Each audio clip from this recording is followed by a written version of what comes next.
President Trump has vowed to keep fighting for his travel ban, even after 3 federal judges of the Ninth Circuit Court of Appeals refused to reinstate it. The Justice Department now has, well, options. They can ask the Supreme Court to review the case. It can continue to fight the course in federal district court, or the president could essentially rescind the original executive order and so craft a new one. For more then on the upcoming legal fight and what may come of it all, we turn to Ron Bamieh in Los Angeles, an attorney who previously served as U.S. Senior Deputy District Attorney. And Ron, we do appreciate the time here.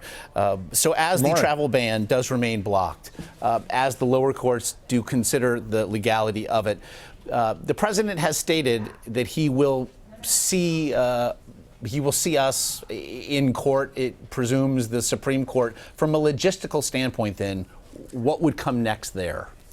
Well, based on what the Ninth Circuit said, this is an appealable order, an appealable decision, so they could file basically any time they wanted to at this point and go to the Supreme Court. Most people would think that you would have to wait for the judge in the lower court, Judge Robar, to rule before it could be advanced to the Supreme Court. But reading through the appellate opinion last night, it appears that they're saying, yes, this is an appealable order at this point. You can go ahead and take this up. So if the Supreme Court then did take it up, what goes into the Supreme Court deciding to take this case, and how will that be informed by the current makeup of the Supreme Court itself? Well, you basically, the best way to put this is basically they'd have to make an application to go to the Supreme Court, and the Supreme Court would have to review it. You also have to understand now that the way the Supreme Court is, with only 8 justices, they may decide at this point they don't want to do that, because a 4-4 decision would basically affirm the Ninth Circuit. And the president should be very careful here, because the Ninth Circuit's opinion by most would be considered some bad law, and you wouldn't want to reaffirm that by having a 4-4 split decision on the Supreme Court level.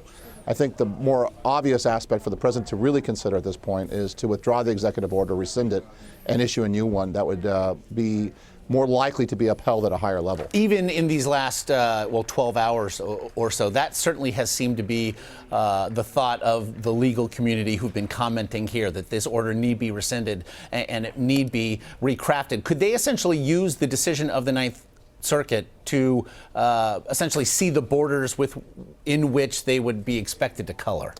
Well, I would caution them not to, actually, in terms of what the Ninth Circuit is saying, because there's a lot of things the Ninth Circuit is saying that other courts have not said before. I think a more prudent approach will, for instance, in this case, when they issued this executive order, they didn't even have their attorney general in place. They didn't have their lawyers in place to fight for it. The person who went to San Francisco is not a Trump appointee at all. He's a longtime DOJ employee. I think if you plan this out to a greater extent and thought this through a little better, what you would do is you would recraft the executive order to eliminate some of the obvious problems, for instance, the rollout, green card holders, legal immigrants, and exclude them from it. And you'd also find a friendly attorney general in a state where you would have a better forum to take this up to their court, so it'd be in front of a federal court that may be more favorable to you. Now, we should again point out, and we get a bit into the weeds here, but the Ninth Circuit was considering a very narrow scope here. Essentially, was the order, was it predicated by some need in terms of reasons of national security? The discriminatory aspects of it were not considered in making their decision. Would you see some of those aspects as cumbersome to the government's argument? Well, let me just take that one issue that you said, like they gave a due process right to immigrants who have never entered the United States before, and they didn't give it to them. They implied that they would have one. That's never been said before. They made a claim in terms of the establishment law claim as to the president's comments on the campaign being used as evidence to show that this was some kind of Muslim ban or discriminatory ban. That's never been said before, but usually when private citizens say something and become elected officials, you can't take what they say as private citizen and apply it to what they're doing as an elected official. The Ninth Circuit seemed to imply that that could be done. They really ruled basically on 2 issues. 1, likelihood to win on appeal, and 2, is this going to be some hardship to the government if the stay stayed in place? On both issues, they found against the executive order, against the administration.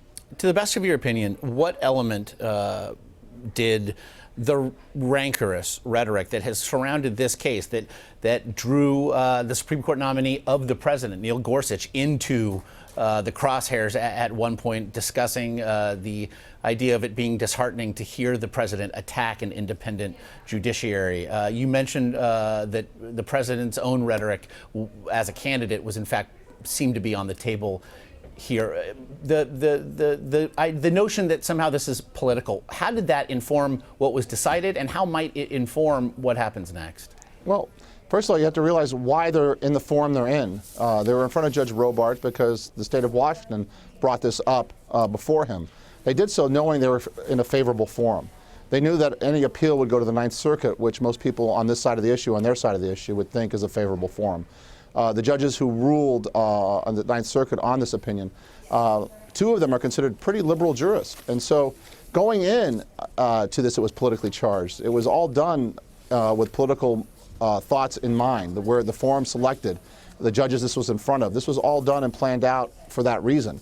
The political aspect and environment behind this, you can't ignore it. That's obviously influencing everybody. It influenced the protesters outside the courtroom, and it influences the judges on the bench. Indeed it does. Ron Bamieh, cannot thank you enough for joining us and lending us your insight here. Thank you.